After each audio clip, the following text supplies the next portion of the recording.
Aí, deu certo. Oi. Deu. Tudo bom? Então, boa noite, tudo bom? Peço Tudo desculpa bom. aí por Boa noite. problema.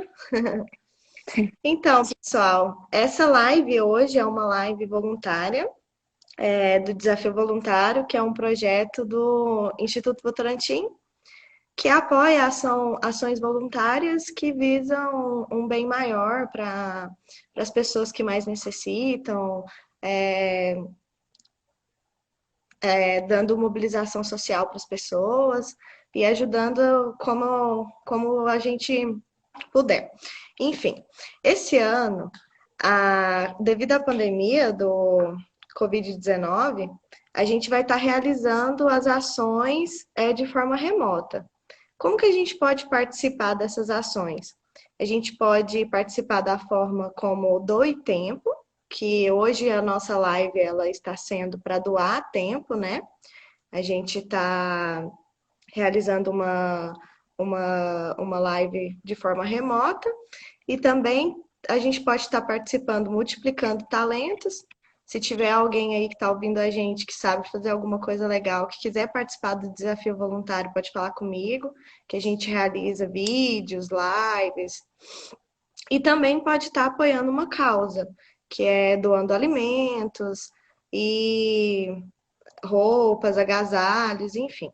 Hoje a gente está com uma convidada mais que especial, que é a professora Tanise. Ela foi minha professora na UEG e ela vai estar falando um pouquinho hoje sobre educação empreendedora. Professora, a senhora pode falar um pouquinho de você para nós? Se Uhum. apresentar para o pessoal? Sim. Estão me ouvindo bem? Dá para me ouvir Estamos bem? ouvindo bem. Dá para ouvir Beleza. bem. Eu sou bióloga, né? Eu nasci no Rio Grande do Sul, lá no interior. Quando criança, a gente saiu da cidade e foi morar numa colônia. É como se fosse um sítio. E era Ah, que uma legal. das coisas. E essa experiência, né, da infância, ela marcou assim, essas vivências, então elas são fonte de inspiração para mim resolver vários problemas na vida. Então, porque a gente tinha um laboratório em céu aberto o tempo todo, né? Então, a gente cultivava a horta, verduras, frutas, fazia geleias, compotas, açúcar mascavo, doce, e todos esses processos, né, de plantar e tal, isso me ajudou muito, né, fazer queijo, fazer pão, esses processos, quando eu fui para a faculdade, eu já sabia muita coisa, porque é muito mais fácil você estudar depois que você já teve a vivência. As coisas ficam mais fáceis, como se tivesse, eu aprendi na ponta dos dedos, né?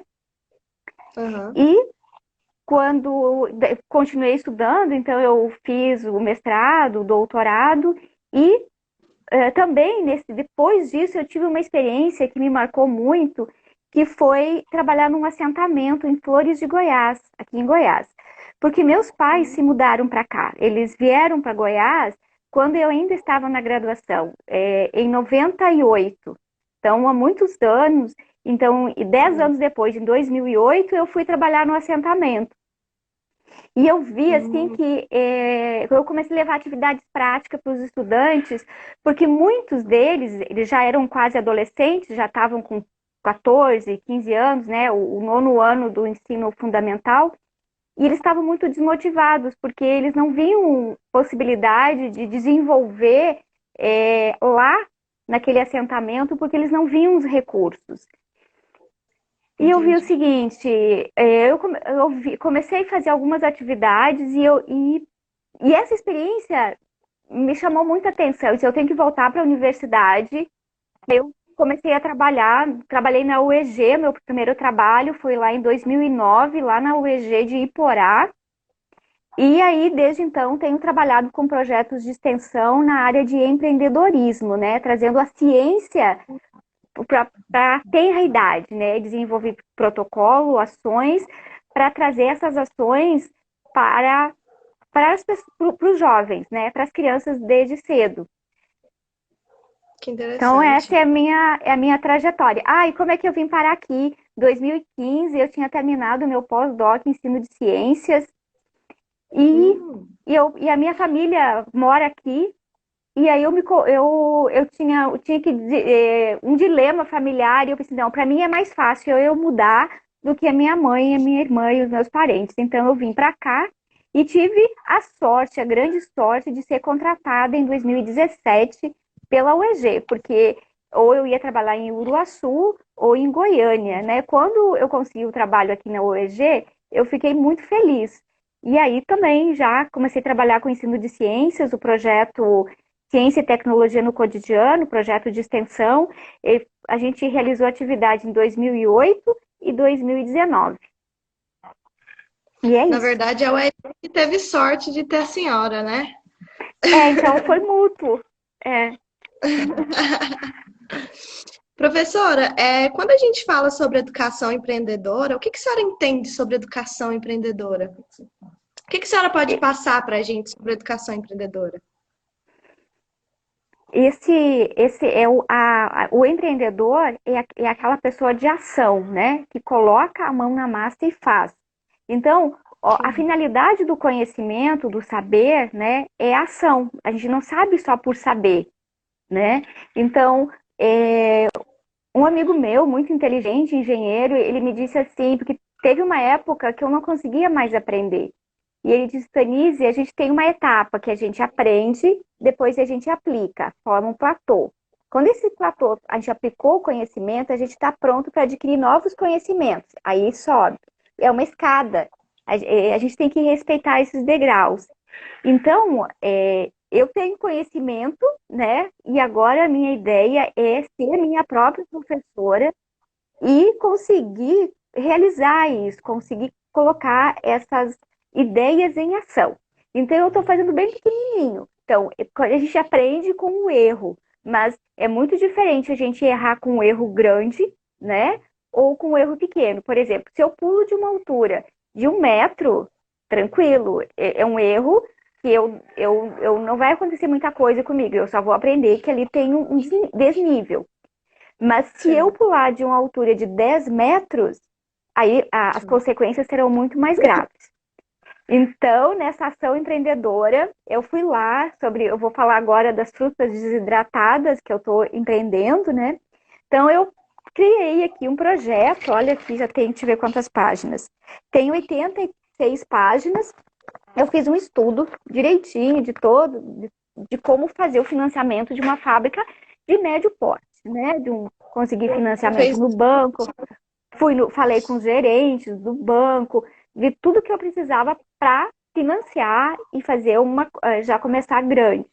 E aí eu fui conversar com as pessoas, né? E aí eu peguei Uhum. conselho aqui, eu assim, não, vou pegar, por que não? O esforço é o mesmo, você fazer pequeno, você fazer grande, o trabalho vai dar o mesmo. Depois que a meu raciocínio era esse, né? Mas aí Certo. eu vi uma live disso, que a gente o erro é muito importante, mas tem a diferença de você errar pequeno ou errar grande. E aí o que eu fiz? Voltei para trás e, digamos assim, eu vou continuar fazendo pequeno. Então, com o desidratador solar que eu criei em 2016, com um pequenininho doméstico que eu comprei, elétrico, e é isso, eu vou atender o mercado, vou fazer à medida que o mercado vai surgindo, para mim aprender pequeno, né? E aí, e também eu vou aprendendo à medida que eu vou falando sobre o assunto, né? Por isso que eu achei essa oportunidade incrível. Quero agradecer a Letícia, muito obrigada, porque é uma Eu que oportunidade agradeço. também da gente se organizar quando a gente tem que falar para o outro o que a gente está fazendo. A gente organiza as ideias e, para mim também, eu acabo aprendendo com os feedbacks, com tudo que vem, né, dessas conversas. Uhum. Então, para mim, o empreendedorismo, né, é ser protagonista, é ação, é fazer. Certo. E de onde que surgiu essa ideia que a senhora teve de realizar essa análise, né? De onde surgiu a ideia de ter a empresa para frutas desidratadas? Surgiu quando eu trabalhava nas universidades Primeiro, é muito difícil a gente se manter como professora, a não ser que a gente seja concursado, né? Então, lá na Verdade. UEG, quando eu trabalhei em 2009, tinha um problema sério no governo do estado que a gente não recebia o salário. E depois eu me apaixonei pela ideia de Foz do Iguaçu, da ideia... Só um minutinho que o povo apagou a luz aqui. Pode ficar assim, né? Tá bom. Então, Dá pra eu me apaixonei pela ideia de trabalhar na UNILA, na Universidade da Integração Latino-Americana. Trabalhei lá durante 2 anos, né? Foi um sonho realizado. E fui trabalhando nas universidades particulares. E eu pensei assim, e eu comecei a ter o desejo de ser empreendedora. Já desde 2011, quando eu fiz o curso de guia de ecoturismo especializado em recursos naturais, me instigou essa ideia do empreendedorismo, né? De a gente ter o próprio negócio, fazer parcerias e conseguir empreender. Certo. E aí eu conheci, nessa época, eu fiquei doente, né? Eu comecei a ter intolerância alimentares, né? Ter alguns alimentos que não estavam me fazendo bem, principalmente os alimentos à base de trigo e leite. E aí eu passei a ter muita dificuldade de me alimentar. Então os alimentos diet são muito caros. E nessa época eu conheci as frutas desidratadas lá em Foz do Iguaçu. Lá o mercado de frutas, ele é incrível, porque existem 70 etnias diferentes morando naquela cidade, é uma diversidade cultural muito grande, há muito muçulmanos, coreanos, pessoas com outros hábitos alimentares. E eu conheci a Pomari, que é uma loja, uma frutaria que vendia frutas desidratadas. Então, abacaxi, goiaba, morango, kiwi, caqui, pera, mamão, melão. Eu fiquei encantada, mas quando eu vi o preço, eu pensei, gente, lá em casa eu vivi, nossa função quando criança era capinar os pomares. Então, para mim, Uhum. tipo, eu tô em casa, mas para mim é muito mais fácil pensar em produzir a fruta, né, do Do que que comprar, comprar. porque eu já tinha vivência. A nossa função quando criança era capinar os pomares, manter os pomares capinados, colher as frutas, fazer a geleia. A minha mãe fazia maçã desidratada no forno para fazer chá de maçã. E aí eu Hum. pensei, vou produzir isso. E aí, quando o cenário lá em Foz do Iguaçu, quando terminou o etapa do concurso, é, como é que é? O estágio de 2 anos, né, como professora visitante na UNILA, porque é por prazo, por 2 anos, terminou a minha bolsa de pós-doutorado, que era mais 1 ano, e eu pensei, eu volto para a universidade particular, né, ou eu vou para Goiás para empreender. E é isso, eu vim para cá para empreender. Estar na UNILA estar na UEG foi muito bom para mim, porque me deu fôlego. Eu pude estudar, comprar livros, comprar o desidratador, interagir com os estudantes, conhecer as pessoas aqui da região, foi muito bom. Então a senhora já veio para cá com essa ideia na cabeça. Sim, sim, sim. Aí junto com a UEG, num evento que a gente foi em Pirinópolis, tivemos a oportunidade de conhecer 2 fábricas, né? A Veredas Frutas e a Estação Solar, que produzem frutas desidratadas. Que interessante. Professora, como que foi feita essa análise que a senhora fez de mercado para colocar o projeto da senhora aí? Assim, para caso alguém, eu também tenho muita vontade de ser Sim. empreendedora, sabe? Só que é Uhum. uma coisa assim que é complicado, né? Não é muito fácil, principalmente para nós mulheres. E assim, meio que não sei por onde começar a fazer essa análise. Inclusive, eu até tentei no começo do ano, deu certo, a vender umas camisetas. A gente começou a fazer umas publicações no Instagram e começamos a vender algumas camisetas masculinas a princípio, e depois a gente começou a vender umas camisas femininas. Só que a gente não fez nenhuma análise de mercado, assim como a senhora disse que foi no banco e pesquisou e Sim, tal. Fala um pouquinho pra gente como que foi essa etapa. isso. Eu comecei a produzir as frutas, depois é que eu vou mostrar aqui para vocês. Olha, tem os potinhos. Vou ver se eu consigo botar uma luz mais próximo aqui para ficar mais claro para o povo ver, tá? Só um minuto. Tá.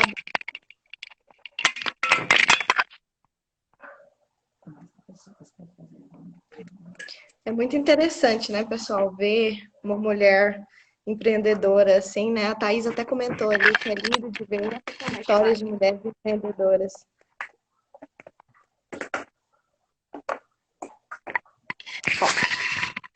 Não ficou, né? Bom, seguinte, como é que eu fiz a análise de mercado? Estudando, lendo o material da internet é muito fácil, tá? É muito fácil fazer o projeto. Tá lá o plano, por exemplo, aqui, a Sociedade Brasileira de, como é que se chama? De frutas, de produção de frutas, o mercado brasileiro, deixa eu dar uma lida aqui, o que eu vi no mercado, tá? O mercado de Tá bom. frutas no Brasil. Nós temos, o Brasil é o terceiro maior produtor mundial de frutas, produzindo 37 mil toneladas por ano. Ele só pede para a China e para a Índia. Mas o mercado nacional interno consome 95% dessa produção. Então, a gente tem o seguinte, só 5% é para exportação, né? Então, somente 5% da produção nacional. E, além do mais, o seguinte, o consumo interno é de 56 quilos anos por pessoa, enquanto que a média recomendada para outros países é 100 quilos por pessoa. Então, a gente consome 56, a Organização Mundial de Saúde e outros países europeus têm uma média de consumo de 130. A Coreia do Sul, o consumo é maior, é 140 quilos ano por pessoa. Então, isso mostra uma evidência do mercado que está em expansão.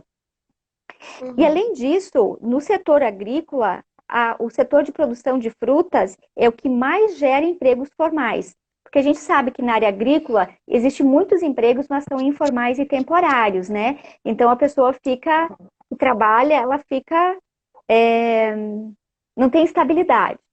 O que que eu vi fazendo o seguinte? Então eu tô lendo isso, beleza, li tudo isso, passei no banco, o cara do banco vai me dar o dinheiro. Ele já disse, não, o projeto tá ótimo, que o mercado tá ótimo, vai te emprestar o dinheiro, você vai construir. Eu já ia conseguir um terreno, só preciso do terreno de, de, de demanda para o banco me financiar o empreendimento.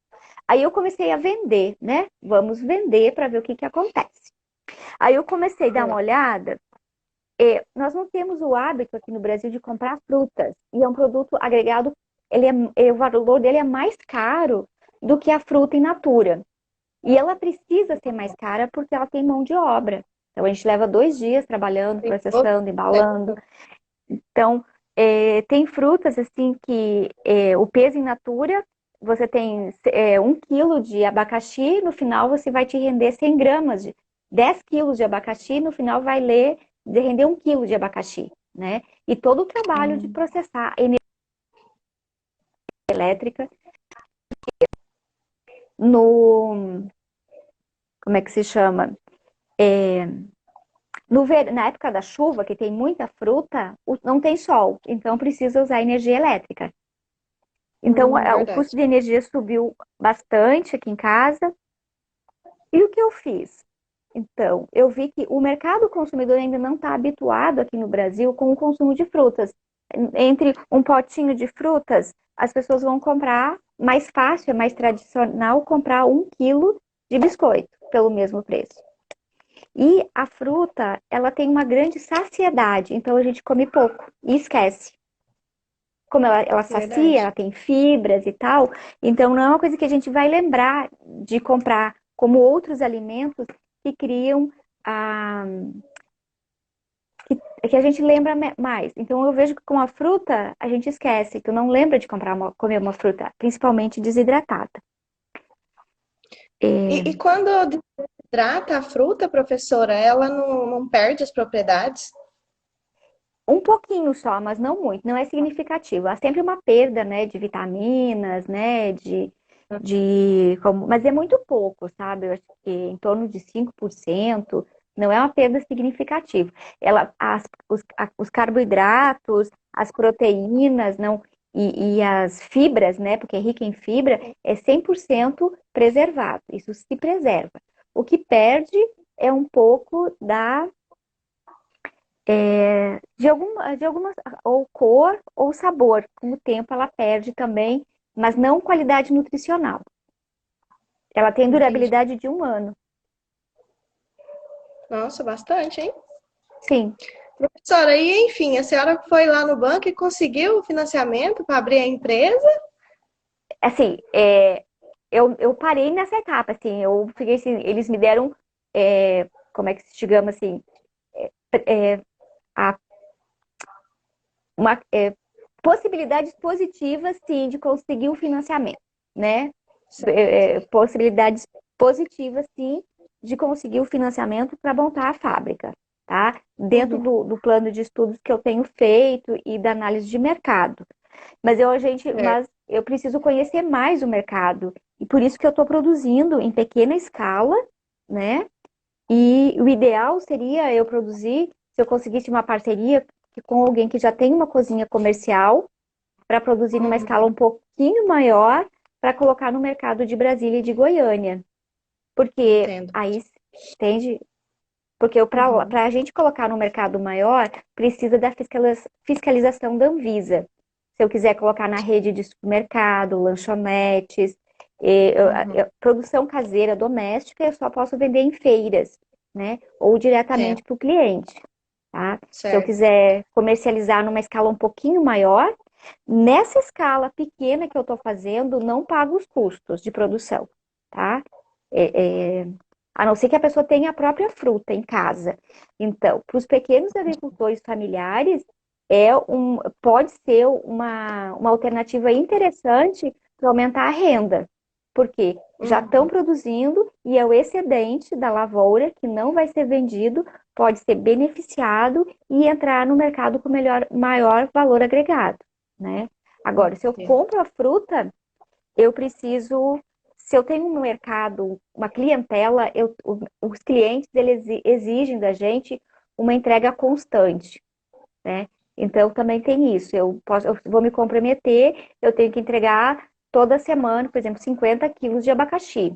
Então eu tenho que conhecer muito Entendi. bem meus fornecedores, saber quem são eles, para poder fazer um contrato no banco, para mim garantir que eu realmente vá produzir, ter o insumo, né? Uhum. E ter o cliente. Então, tudo isso Entendi. tem que estar, é uma rede de apoio, né, que a gente faz. Uhum. Porque em escala E comercial, oi, a senhora tentou pelo Sebrae, o microempreendedor? eu sou microempresária individual. Pelo É pelo Sebrae, Sebrae? pelo Sebrae, junto com a Caixa Econômica Federal, precisa ter 1 ano de faturamento. Aí entra dentro do projeto Não deles, sabia. de apoio.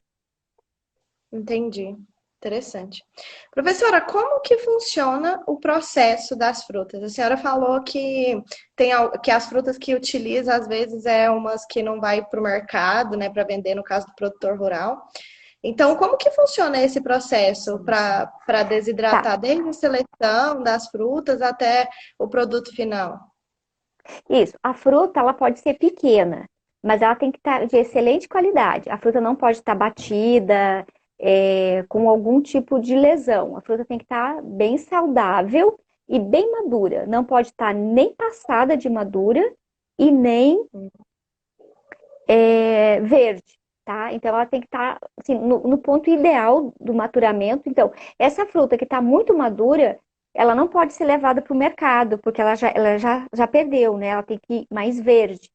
Então, é uma Certo. oportunidade do produtor aproveitar essa fruta, não perder essa fruta, né? Ela está saudável, ela está bonita, às vezes ela está fora do tamanho comercial, ela está fora do padrão enquanto tamanho, ou está muito grande, ou está muito pequena.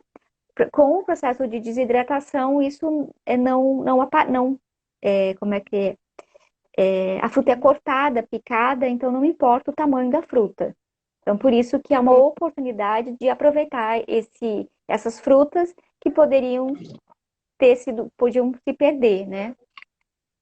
Certo. E como que a senhora faz o processo da desidratação na casa da senhora? É Explica muito pra gente como simples. que acontece o processo em si. Ele é simples, né? É bem simples. primeira coisa, eu seleciono as frutas, vejo se elas estão saudáveis e lavo elas. Eu lavo ela com que boa, né? Com água sanitária. Então, eu tenho uma concentração de diluição, diluo, deixo uns 10, 15 minutos de molho, com a casca e tudo, né? Na que boa. Aí eu enxago e descasco. Descasco as Mas é bananas, o pouca abacaxi. quantidade de boa. Oi? É pouca quantidade de que boa, né? No caso é É, para desinfetar, né? isso, é para tirar caso tenha algum fungo, bactéria e tal. E também uma escovinha, né, para dar uma escovadinha, mas como banana, mamão, não precisa, só o abacaxi mesmo que a gente passa uma escovinha antes de descascar. Então eu Certo. descasco essas frutas, corto elas, então enxago e aí eu corto. Para cortar, elas têm que ser cortadas mais ou menos num corte padrão, numa espessura padrão. Toda a bandeja, né? Porque senão algumas vão desidratar antes e outras depois. Então, para elas ficarem padronizadas, importante que a espessura do corte seja padronizada. Tem diversos tipos de corte, a gente vai adaptando, vai vendo como funciona melhor. Uhum. Depois, então, elas ficam depende como eu uso o sol, né, também. Então, levam um ou 2 dias para desidratar. Então, eu desidrato bem, né? Eu vejo assim, eu desidrato até mais do que o pedido, porque tem uma tabela, né, nos manuais. Então, aqui eu comprei um livro, Como Montar uma Fábrica de Frutas Desidratadas, e aqui eles ensinam como fazer. Então, a gente pode. Nesse livro também fala que muitas frutas, para como isso aqui, ó, dá para ver. Eu vou tirar aqui do pote. Pena que a luz não tá boa aqui, para vocês poderem ver a cor. Ó, tá lacrado. Eu fiz em maio, dia 11 de maio. Então, praticamente tá com 4 meses, né? E essa Uhum. fruta aqui, olha, é. Deixa eu passar isso aqui. Olha aqui, ela tá. Melhorou, né? Essa fruta aqui é manga desidratada. Ela perdeu a cor, tá vendo? Ela perde a cor, então ela ficou parda. E quando ela perde a cor e fica parda, ela deixa de ser atrativa. Eu estive em Goiânia esses dias e nas lojinhas de frutas, a Biomundo, eu passei lá e dei uma olhada. E as frutas deles estão iguais às minhas. Porque essa aqui eu guardei como um testemunho, pra gente ver o que ia acontecer. Então, ela tá Ah, assim, não tem fungo, não tem nada, tá limpinha, sabe? Tá, o processo foi bem feito, não tem bolor, não tem nada. E ela perdeu a cor, mas eu vi que lá as comerciais também perdem a cor. Se a gente quiser que a fruta não perca a cor e ela fique amarelinha, né, a manga permaneça com a cor, existe um pré-tratamento com ácido cítrico ou ácido málico ou xarope de glicose.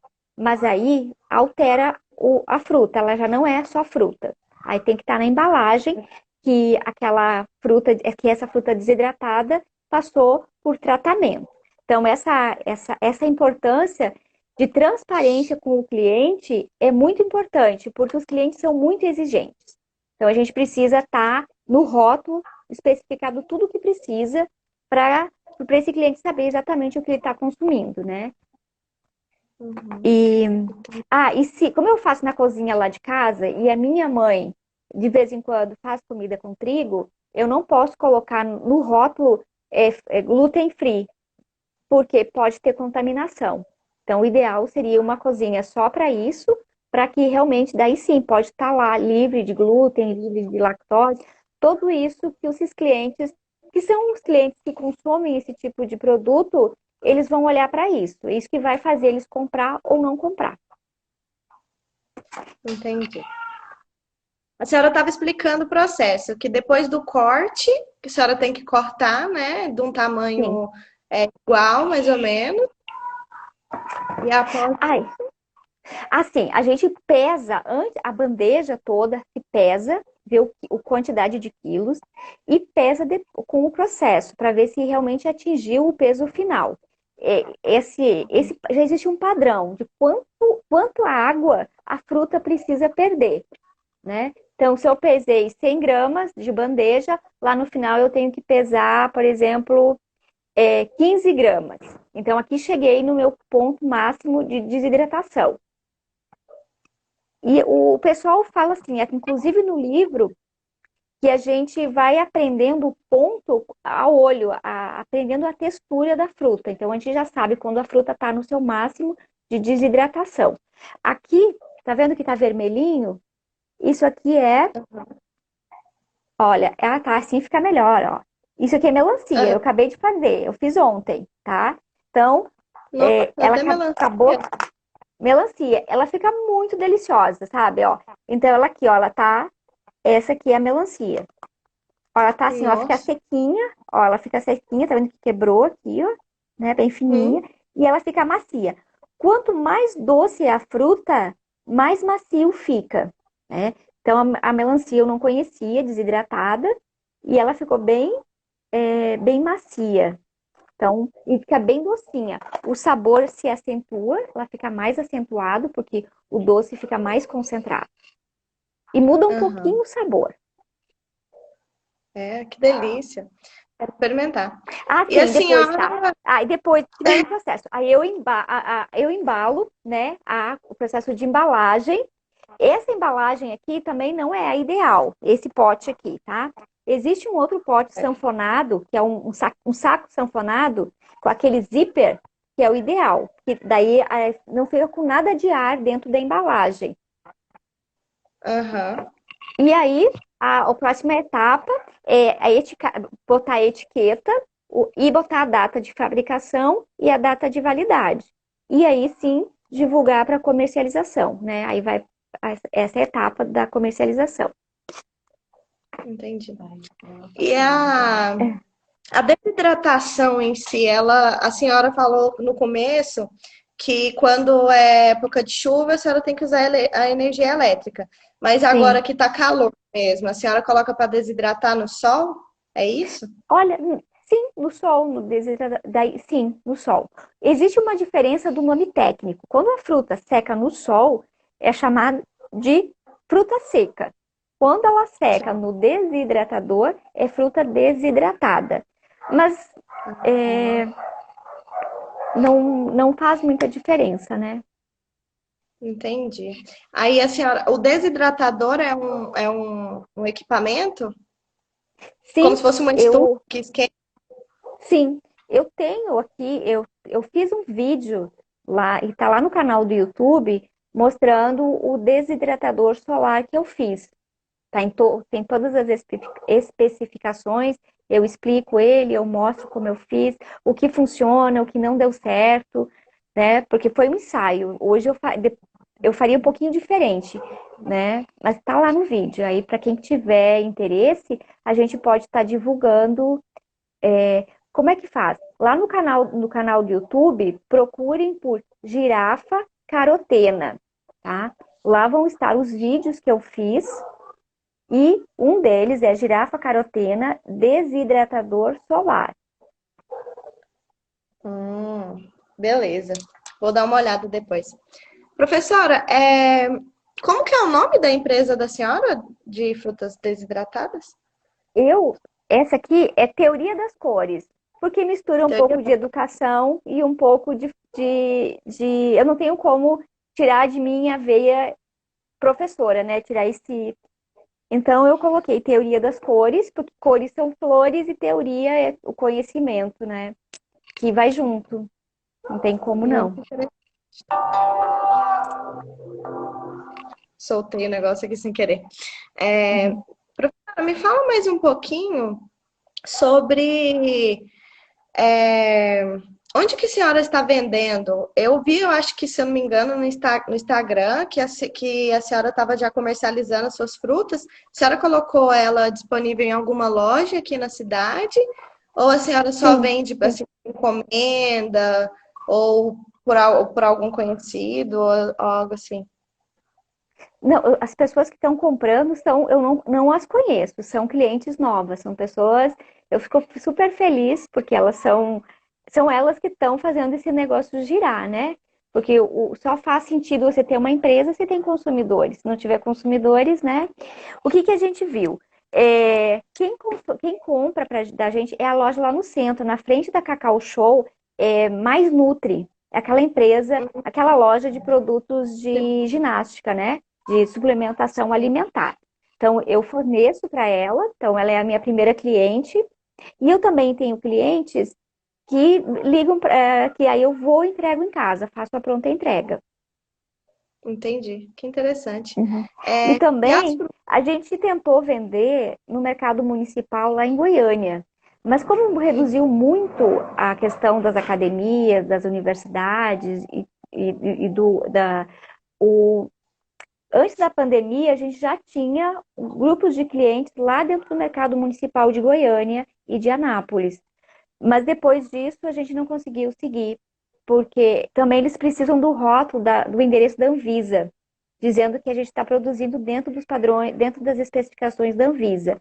E ainda eu estou fazendo na cozinha, eu precisaria construir um espaço, por isso a ideia da fábrica. Né? E já que eu teria que fazer um financiamento, eu pensei, já vou fazer o financiamento de uma fábrica top, de médio porte, e eu comecei pensando grande, né? Pensa grande e faz pequeno. Então, se eu tiver que aumentar o meu negócio de hoje para amanhã, eu já sei como, tá?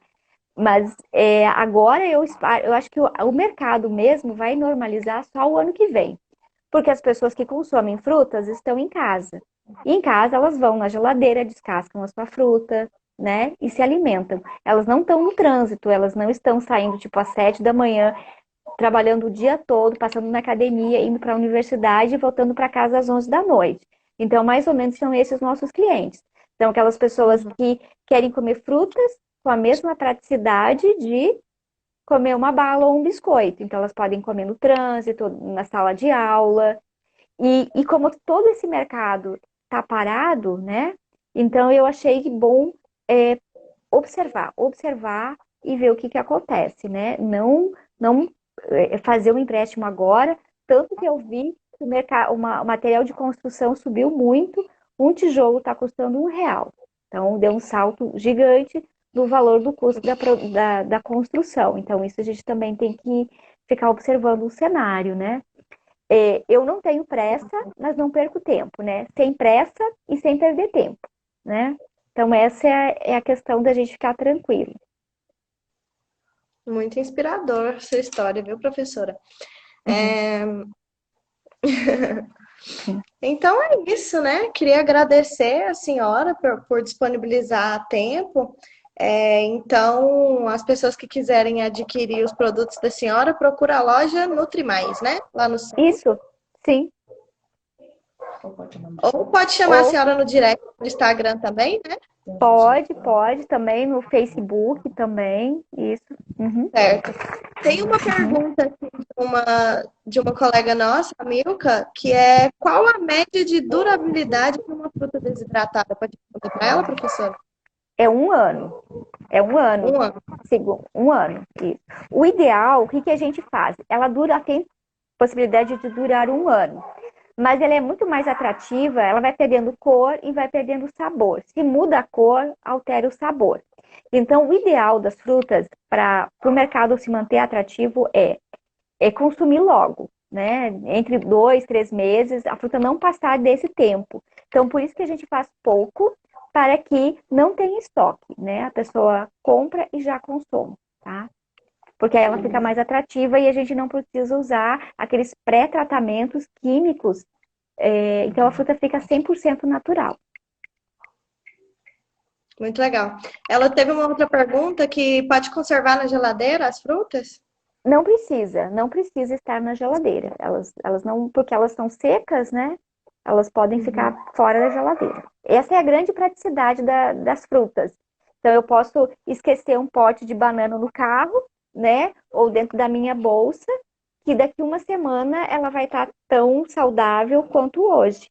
Então, a pessoa compra, ela pode ficar se alimentando de bananas a semana toda, sem ter nenhum tipo de problema, né? Com a fruta estragando na bolsa ou no carro. Nossa, deve ser muito gostoso. Tô doida para comer. Ah, sim, e elas Professora, ficam gostosas, elas acentuam o sabor. E o que eu tenho feito? Além de frutas, a gente desidrata chá, aqui é hibisco, que cresceu aqui em casa. Legal. Ora Pronobis, a gente está fazendo farinha de Ora Pronobis e também aqui é cenoura, né? Cenoura. Isso que são experimentos. E para quem gosta de jiló, então esse pote aqui é de jiló. Eu ainda não sei como preparar esses alimentos, mas eu estou fazendo para como um laboratório aqui, né? Quando eu tenho material disponível, eu já aproveito para fazer a minha experiência. Certo. Temos outra pergunta aqui. Desidratação é o mesmo que chips? Olha, eu tenho que pesquisar mais sobre isso, né? Porque eu corto as bananinhas, caso a banana chip, eu corto elas assim, em rodelinhas fininhas e desidrato. Então elas ficam, eu chamo de banana chip, né? Mas existem outros tipos de fazer a banana chip que vai no forno, diferente, né? Essa bananinha aqui é só eu chamo de chip porque ela é cortada em rodelas. E a banana passa é inteirinha, né? Entendi. A gente usa a banana inteira. Entendi. Muito interessante. Professora, a senhora, quando a gente fala sobre educação empreendedora, sobre essa empresa que a senhora está idealizando, né, de frutas desidratadas, que é muito interessante. Quando voltar tudo ao normal, as aulas e tal, a senhora pensa em dar cursos para desidratação de frutas? Que eu acho que é bem interessante. De repente, a senhora poderia tentar uma parceria com o Sindicato Rural do município e estar oferecendo Sim. curso de desidratação de frutas. Eu já estava conversando com o Cirilo, né, que é o presidente da cooperativa. Mas com a Uhum, pandemia não pode ter aglomerações, então, e ele usa muito pouco as mídias sociais, então eu acabei deixando para quando isso passar, né? Então a gente entendo. sim, é uma ideia. O Diego estava até aqui, que agora é o presidente do Sindicato Rural, ele estava nos assistindo agorinha. Depois eu posso Uhum. passar o contato dele para a senhora pode estar conversando com ele, que Sim, aí, de repente, está idealizando para um cenário melhor, né, para sim, realizar o sim, curso, o tratamento. É bem isso. interessante essa. E é interessante que tenham mais pessoas interessadas, porque para atender o mercado internacional, existe um mercado grande, mas a gente precisa de mais pessoas, precisa de um grupo de pessoas produzindo para ter força de mercado para poder estar entrando dentro dos grandes mercados, por exemplo, nacionais, como São Paulo, ou mesmo mercado internacional, né? Então a gente precisa assim de mais pessoas produzindo para ter volume, né? Volume e constância na entrega. Se uma fábrica não produz, a outra produz. Eu me inspirei também, né, para fazer essa empresa e começar a pensar nisso nas cooperativas de suíno, de suinocultura que havia lá no interior, lá no Rio Grande do Sul. Meu pai fazia parte da integração da Sadia, então todos os vizinhos produziam é, suínos para a Sadia num sistema de integração. Então, e todo mundo que quisesse produzir, havia espaço, né? Porque o mercado é gigante. Então, o mercado consumidor de alimentos, ele bem organizado, né? Então, essa parte de trabalhar com cooperativas, trabalhar com sindicato rural, e eu sou parceira, porque foi o que me garantiu que eu pudesse fazer o vestibular e morar em Porto Alegre. Eu vendia leite, era muito pouquinho, para a cooperativa de leite. Então, eu tinha lá, quando eu estudava para o vestibular, eu ia vendendo leite, né? E se eu fosse vender eu sozinha, eu tirar o leite e vender de casa em casa, ou vender o queijo, ia ser muito. Eu não teria conseguido formar um pé de meia para ir para Porto Alegre, né? Agora, como a rede já estava pronta, eu só produzia, aí foi tranquilo. Então, eu simpatizo muito com essas ideias porque eu sei que funcionam, né? Funcionam na prática e ajuda todo mundo. Interessante. O Alisson respondeu a pergunta da Janaína, né? Se chips é o mesmo que desidratados. Ele disse que pela pesquisa dele não é o mesmo, não, que chips são Ah, tá. assados. Valeu, Assados. Alisson. Aham. Valeu, valeu, obrigada. Valeu. Então é isso, professora. Queria agradecer muito a senhora pela participação e desejo todo o sucesso do mundo aí nesse negócio. E o que a senhora Uhum. precisar aí para a gente se unir para tocar isso aí para frente, a gente vai estar vai estar somando forças, né? Tá Então, ok, valeu. é, o intuito dessa live hoje, eu acredito que foi até mais do que doar tempo. A gente acabou Uhum. somando forças também. Aham. E muito obrigada, viu, professora? Espero Sim, que a gente possa realizar outras aí. tá ok, obrigada. Então tá, obrigada, gente. Obrigada. Obrigada pela participação Até. de todo mundo, viu, gente? Até a próxima.